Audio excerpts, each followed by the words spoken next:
Festival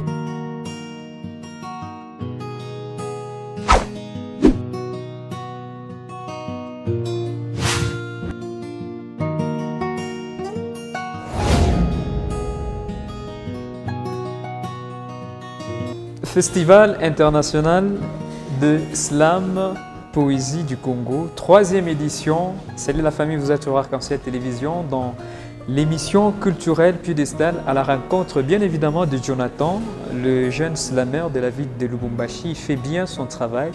Nous sommes à sa rencontre justement pour comprendre cette 3e édition, sa particularité et quels seront vraiment le grand thème ou le grand spectacle qui seront bien évidemment qui vont devoir défiler au cours de cette 3e édition. C'est dans cette émission culturelle Piédestal. Piédestal, c'est parti.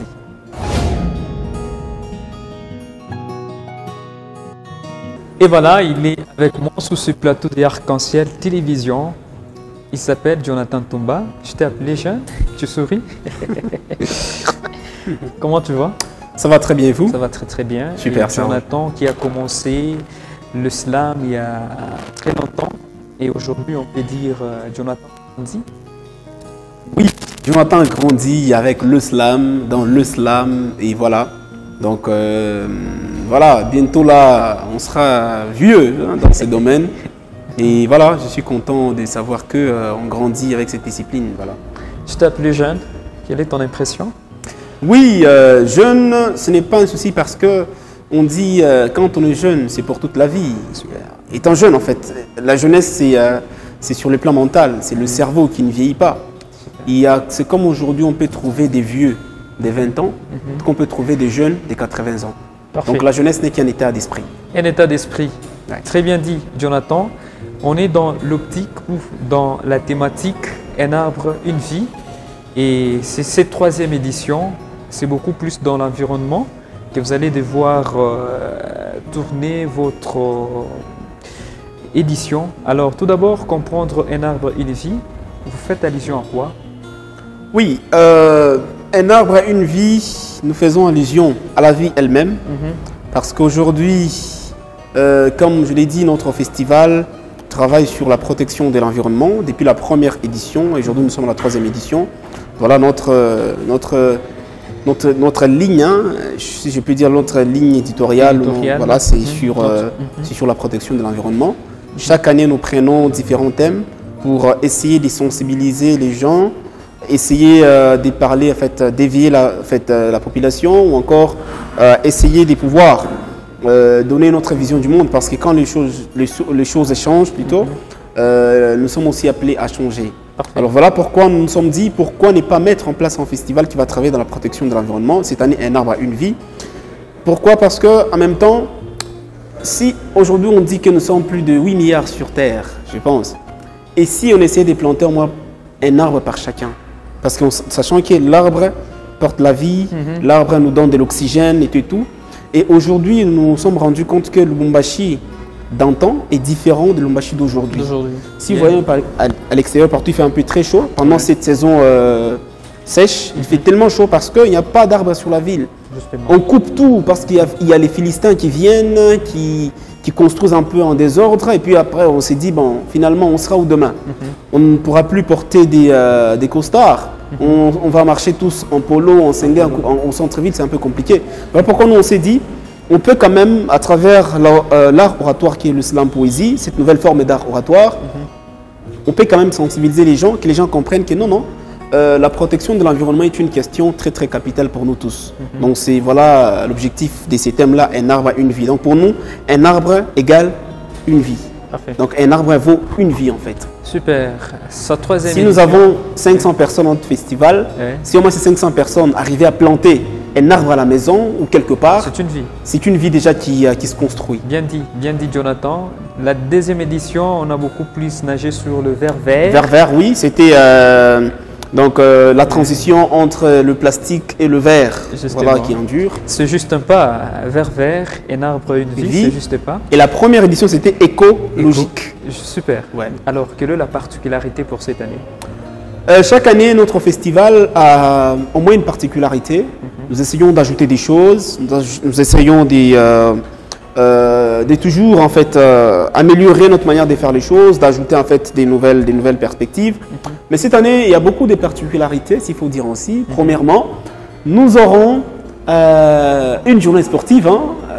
Donc durant nos toutes deux éditions. Toujours sur les thèmes, un arbre, une vie. Voilà, le sport intervient. Pourquoi? Parce qu'on s'est dit, nous sommes des slameurs, nous avons des fans, des gens qui aiment ce que nous faisons, les amoureux de la culture, de la poésie. Donc on s'est dit, comment on peut essayer de porter une cause tous ensemble? Ce n'est pas tout le monde qui est slameur, mais en appelant, vous par exemple, vous êtes journaliste, en vous invitant à notre match, à notre journée sportive, vous allez venir jouer et après nous aurons un message à donner. Donc c'est l'effet de pouvoir nous réunir, on fait une force, on fait un bloc pour essayer de parler pour une cause. C'est comme on dit quand on reste des matchs des galas. Ce n'est pas forcément on est tous des joueurs, non. On les fait juste pour une cause bien connue. Et notre cause c'est un arbre, une vie. Les gens qui militent pour l'environnement peuvent venir jouer avec nous.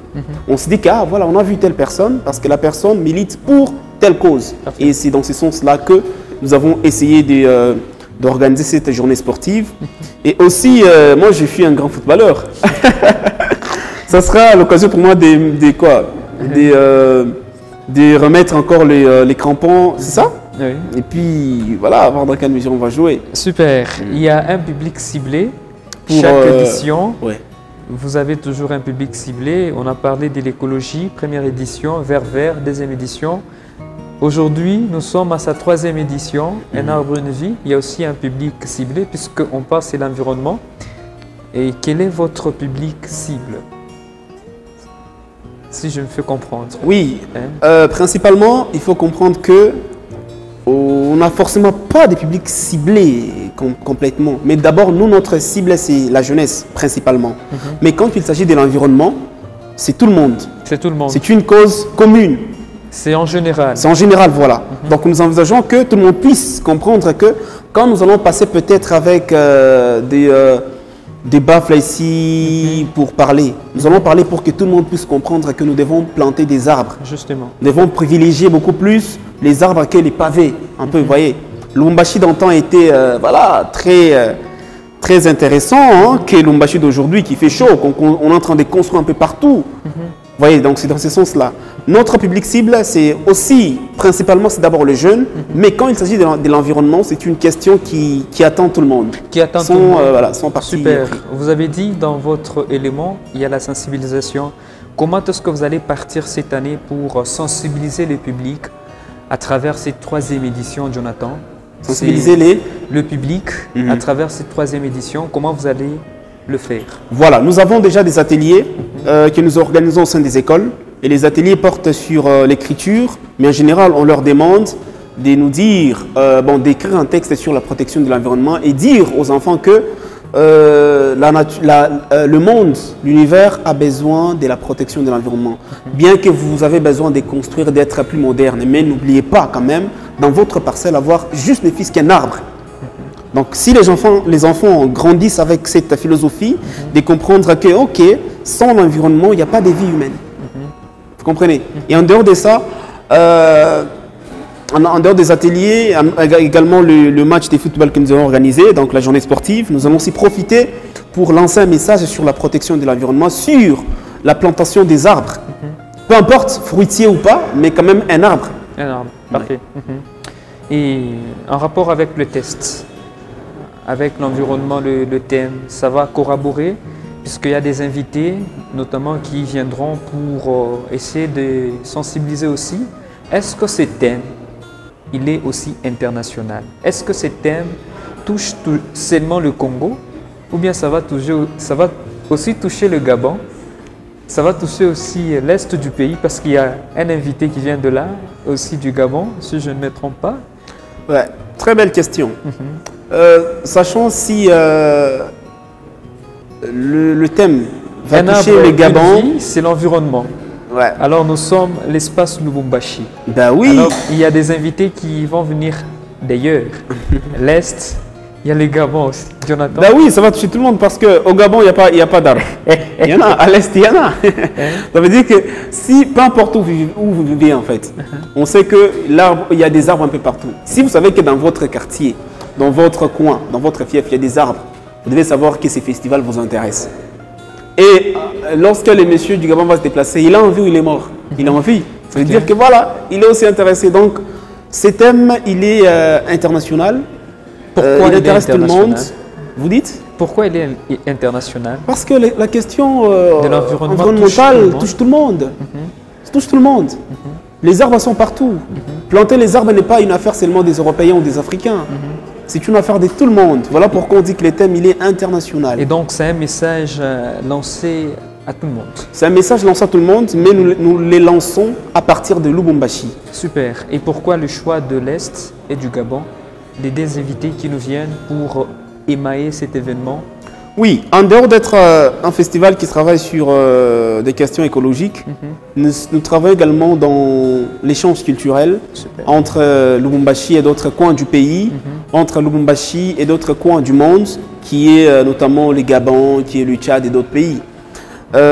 Pourquoi le choix de faire venir ici d'autres artistes?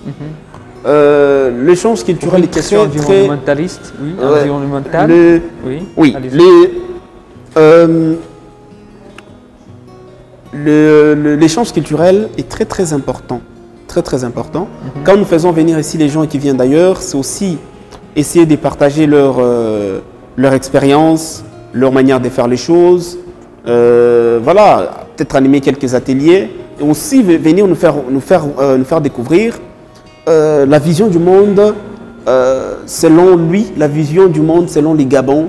Parce que moi, je ne connais pas très bien les Gabons. Il n'y a que le Gabonais qui peut mieux m'expliquer ce qui se passe au Gabon. Mais si lui venait ici, il nous expliquait, voilà, les Gabons, c'est comme ça, voilà. Donc c'est cet échange culturel-là, essayer de créer les ponts, les liens entre les artistes de Lubumbashi et ceux du Gabon. Donc cette relation, vous avez... La relation, exactement. C'est comme à la première édition, on avait Ekima. C'était créer quand même une relation entre Kinshasa et Lubumbashi. Deuxième édition, on avait Bukavu. C'était créer quand même un pont entre Bukavu et Lubumbashi. Troisième édition, nous avons Gabon et Goma. C'est aussi créer quand même les ponts entre les artistes, créer une sorte d'écosystème où les artistes slameurs peuvent quand même aussi circuler. Vous voyez, aujourd'hui les artistes slameurs ont du mal à circuler. Mais le festival Fisco devient comme un moyen de pouvoir mettre, de pouvoir faire rencontrer les gens. En dehors d'être une fête des mots, on fait aussi rencontrer les gens, on partage nos connaissances, on s'échange des contacts. Et par la suite, pourquoi ne pas avoir des slameurs le choix, aller un jour à Goma, aller à Bukavu, aller à Kinshasa, aller au Gabon, au Tchad, partout. Donc tout ça, ça passe par la diplomatie culturelle que nous sommes en train de faire. Ça s'appelle de la diplomatie culturelle. Et que vous voulez instaurer, Jonathan? Pas Jonathan, mais tous les slameurs de Lubumbashi, exactement. Parce que nous les faisons avec toute une équipe, mais sous la houlette de Jonathan Toumba que je suis. Super. Alors, je parlais en termes de tests. Est-ce que les tests vont se conformer au thème? Est-ce que vous allez mettre un peu de la rigueur au test? Celui qui viendra du Gabon, celui qui viendra peut-être de l'Est, va beaucoup plus se référer au test pour animer le public? Oui. On ne peut pas faire tout un spectacle pendant 4 ou 5 heures en train de parler que de l'environnement. Super. Mais étant donné qu'il y aura de la jeunesse, nous devons éveiller la conscience des gens. Justement. Les spectacles seront mélangés, les textes seront mélangés. Mais il y a la particularité qui est celle de passer un message sur la protection de l'environnement.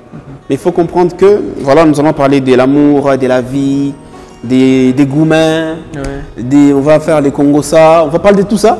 Mais en général, l'éveil des consciences de la politique, mais en général, nous allons aussi aborder la question liée à la protection de l'environnement. Parfait. Alors, Jonathan, de première édition, troisième édition, qu'est-ce que ça a changé pour vous? Première édition, troisième édition, deuxième, troisième aujourd'hui? On a grandi en maturité, ça c'est très important. On a évolué, on a appris de nos erreurs. On a aussi, fait découvrir au monde la ville de Lubumbashi, qui était certainement un peu pas connue sur le plan slam, mais à travers le Fisco, c'est quand même un miroir de la ville de Lubumbashi. On a réussi à dénicher quelques nouveaux talents. On a réussi à pouvoir installer un bon concept slam à l'école qui marche, qui est un concept que les promoteurs et les chefs d'établissement aiment très bien. on a réussi à faire plusieurs choses. Voilà, donc pendant ces 3 ans, ce qui change, c'est la maturité que nous avons maintenant. C'est la maturité. Vous croyez à l'avenir du slam à Lubumbashi à travers le festival international Slam Poésie du Congo? J'y crois à 110%. 110%. Ouais. Et comment se prépare l'événement? Oui, l'événement se prépare très bien. Très bien en tout cas. Nous sommes dans les préparatifs, ça se passe très bien en tout cas. Voilà, avec beaucoup de stress par moment, parce que vous savez, quand vous avez des invités, il y a beaucoup d'activités. Déjà, la semaine prochaine, ce sera une semaine très full, très chargée. C'est du lundi jusqu'à samedi. Et c'est samedi d'ailleurs, nous commençons avec la journée sportive. Donc il y a en tout cas beaucoup trop de choses, des mouvements de gauche à droite, ça, il faut imprimer des choses, amener, voilà. Donc c'est en tout cas beaucoup de choses à la fois, quoi. Mais en tout cas, de notre côté, les préparatifs se passent bien. Nous sommes prêts pour affronter les grands fiscaux qui arrivent dans pratiquement 3 jours. Et quelles sont les difficultés rencontrées? Bon, les difficultés rencontrées sont toujours les mêmes? Première édition, deuxième édition et pour cette troisième édition? Bon, les difficultés rencontrées ne sont pas les mêmes. Chaque époque a ses problèmes.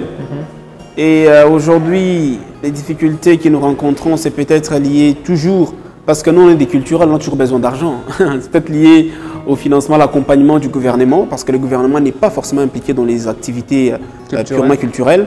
Ça, c'est vraiment dommage. Nous avons des institutions privées par moment qui nous accompagnent, des institutions étrangères qui nous accompagnent. Voilà, donc c'est ça. Mais moi, je pense que la seule difficulté, le seul hic que nous rencontrons jusque-là, c'est les non-accompagnements du gouvernement. Et nous ne pouvons pas baisser les bras parce que nous n'avons pas l'accompagnement du gouvernement. Mais nous allons forcer la main du gouvernement. Super.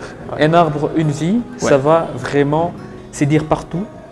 Oui, un arbre, une vie va se passer partout. Ça va se passer dans nos espaces partenaires, notamment l'Institut français, Alde l'Étoile qui est notre partenaire, les bureaux de Bruxelles qui est notre partenaire en même temps sponsor, Alde l'Étoile qui est sponsor, les centres d'Arwaza, à l'Université Unilou, et puis à la Katouba, au centre d'art Biassassa. Ce sont là les endroits qui vont accueillir les festivals. Et il y a aussi le slam populaire qui va se passer un peu partout sur la ville. Vous allez voir, ça c'est un peu aussi nouveau. Et aussi, ce qui est très important et qui m'enchante plus, c'est d'aller à Kolwezi. Le festival cette année va à Kolwezi. C'est l'une des plus grosses innovations. Ce qui a changé d'ailleurs parmi les 2 éditions passées, c'est aller à Kolwezi du 2 au 4. Nous allons aussi aller dans la province du Lualaba, c'est ça? Pour amener aussi cette discipline qui est le slam poésie. Aussi, quand même, essayer de sensibiliser les gens de là par rapport à la protection de l'environnement, étant donné que c'est une ville tellement minière. Et là, c'est important que les gens comprennent que c'est ici qu'il faut vraiment travailler. Donc nous sommes très contents d'être à Kolwezi cette année pour notre festival. Merci beaucoup Jonathan, ça a été un plaisir. C'est fini déjà? Ouais. Ah non, j'aurais bien voulu qu'on reste encore plus. Ah, the timing is... on dit quoi? The time is over. Voilà, ouais. Parfait. Ça a été un plaisir. Oui, c'est toujours un plaisir pour moi. Vous voulez faire un spectacle? Vous dites? Un spectacle, juste quelques phrases. Quelques phrases? En rapport avec le thème? Avec le thème? Ah non, mais je préfère que les gens viennent découvrir pendant le festival. Voilà pourquoi je vais éviter cette question. Exactement, moi je peux quand même finir avec 2 ou 3 vers, voilà. Super, allez-y. Du slam. D'abord, je tiens d'abord à remercier Arc-en-Ciel TV qui nous accompagne depuis longtemps. Merci pour tout, pour vos amours que vous accompagnez, Monsieur Jean-Luc, voilà, le DG Basile et toute l'équipe. En tout cas, merci pour ça, pour votre amour. Vous êtes vraiment engagés dans la culture, ça je les sens. Et merci infiniment pour ça. Vous êtes d'ailleurs notre partenaire. Merci. Votre logo, il participe depuis que vous êtes là. Merci pour ça. Et aussi, merci au grand public, merci à tous nos sponsors qui nous accompagnent. Sans nos sponsors, on n'est rien finalement. On peut avoir des bonnes idées, mais sans les sponsors, on n'est rien. Et merci également à la population louchoise qui est là depuis les débuts de cette aventure.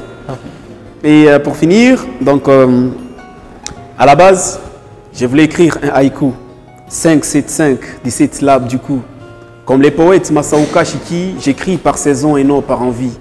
Ces tapis des mots, je les tissais comme un japonais. Face à mes 16 vers, j'étais déjà paumé. Le samouraï Yasuke vit à moi, par lui j'épouse la littérature nippone. J'écris des livres à l'oral et je les vends au public, espérant être riche un jour comme Al Capone. Il y a 10 ans que j'étais dans cette poésie orale, mais l'islam où es-tu? Merci beaucoup. Merci, c'est un plaisir. C'est un plaisir de vous savoir aujourd'hui encore. pour cette culture, pour cette bonne cause, hein, Merci. qui est celle de l'environnement. Super. Paix, amour, bonheur, One Love sur Arc-en-Ciel Télévision. À très vite.